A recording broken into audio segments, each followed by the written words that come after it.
Next 1.1ல 5th sum a equal to a set b set c set d set கொடுத்துருக்காங்க.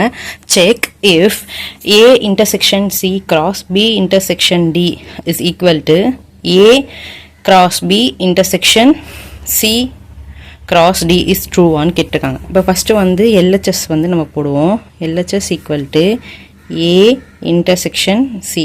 இன்டர்செக்ஷன்னா என்னென்னா ரெண்டு settle இருக்கிற காமனான டேர்ம்ஸ் எதுவோ அதை வந்து நம்ம எழுதணும். ஃபஸ்ட்டு a செட் எழுதுங்க. a வந்து 1, 2, 3 a set intersection c set வந்து என்னதுன்னா 3, 4. இப்போ இந்த a செட்லேயும் c செட்லேயும் காமனாக எந்த டேர்ம் இருக்குன்னு பார்க்கணும். இங்கே 1 இருக்குது, ஆனால் இங்கே 1 இல்லை. 2 இருக்குது, இங்கே 2 இல்லை. இங்கே 3 இருக்குது, இங்கேயும் 3 இருக்குது.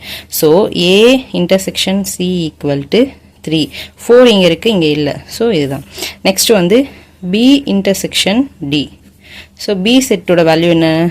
2, 3, 5 இன்டர்செக்ஷன். d யோட வேல்யூ என்னங்க? 1, 3, 5. இப்போ இது ரெண்டுத்துலேயும் காமனாக எது இருக்குன்னு பார்க்கணும். 2 இங்கே இருக்குது, இங்கே இல்லை. இங்கே 3 இருக்குது, இங்கேயும் 3 இருக்குது. இங்கே 5 இருக்குது, இங்கே 5 இருக்குது. இங்கே 1 இருக்குது, இங்கே 1 இல்லை.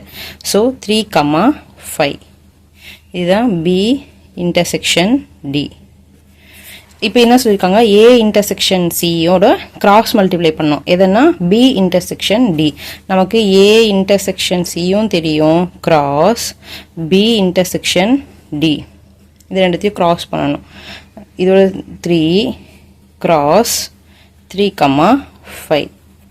எப்பவும் போல் ஃபஸ்ட் இருக்கிறது ஃபஸ்ட்டோட, ஃபஸ்ட் இருக்கிறது செகண்டு, ஆர்டர் பேரில் நம்ம எழுதிக்கணும். இப்போ 3, 3,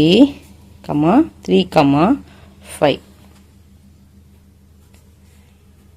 இதுதான் ஈக்குவேஷன் 1ன்னு வச்சுக்கோங்க. இது LHS.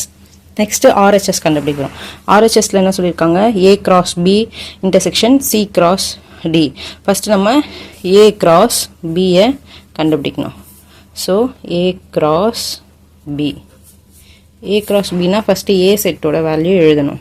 a செட்டோட வேல்யூ வந்து 1, 2, 3 கிராஸ் b செட்டோட வேல்யூ 2, 3, 5. இப்போ எப்பவும் போல் first number first second, first third, இந்த மாதிரி ஆர்டர் பேரில் எழுதணும். 1, 2, 1, 3, 1, 5.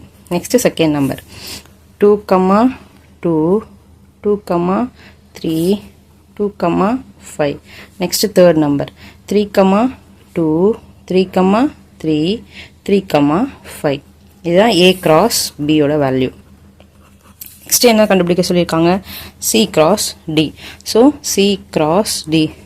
ஃபஸ்ட்டு c செட்டோட வேல்யூ என்னன்னு எழுதிக்கோங்க. c செட்டோட வேல்யூ வந்து 3, 4 கிராஸ் d செட்டோட வேல்யூ வந்து 1, 3, 5. சேம் தான், ஃபஸ்ட்டு செகண்டு தேர்டு.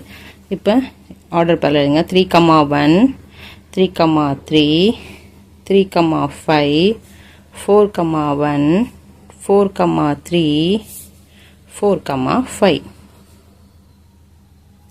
எழுதியாச்சு. இப்போ நெக்ஸ்ட் என்ன சொல்லியிருக்காங்கன்னா கொஷினில் a கிராஸ் பியோட இன்டர்செக்ஷன் பண்ணணும். இதோட c கிராஸ் d. நம்ம a கிராஸ் பியும் கண்டுபிடிச்சிட்டோம், c கிராஸ் டியும் கண்டுபிடிச்சிட்டோம்.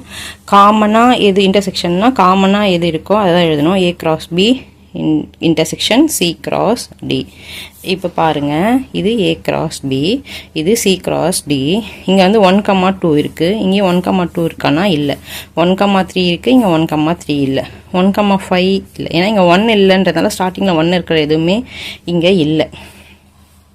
2, 2 இங்கே இல்லை, 2, 3 இங்கே இல்லை, 2, 5 இங்கே இல்லை. 3, 2 இருக்குது, இங்கே 3, 3 இல்லை. 3, 3 இங்கே இருக்குது, இங்கேயும் 3, 3 இருக்குது. ஸோ 3, 3, 3, 5 இங்கே இருக்குது, 3, 5. 4ல் இருக்க டேர்ம்ஸ் இல்லை. இது ஈக்குவேஷன் 2, இது RHS. இப்போ ஈக்குவேஷன் 1 வந்து 3, 3, 3, 5 இருக்குது.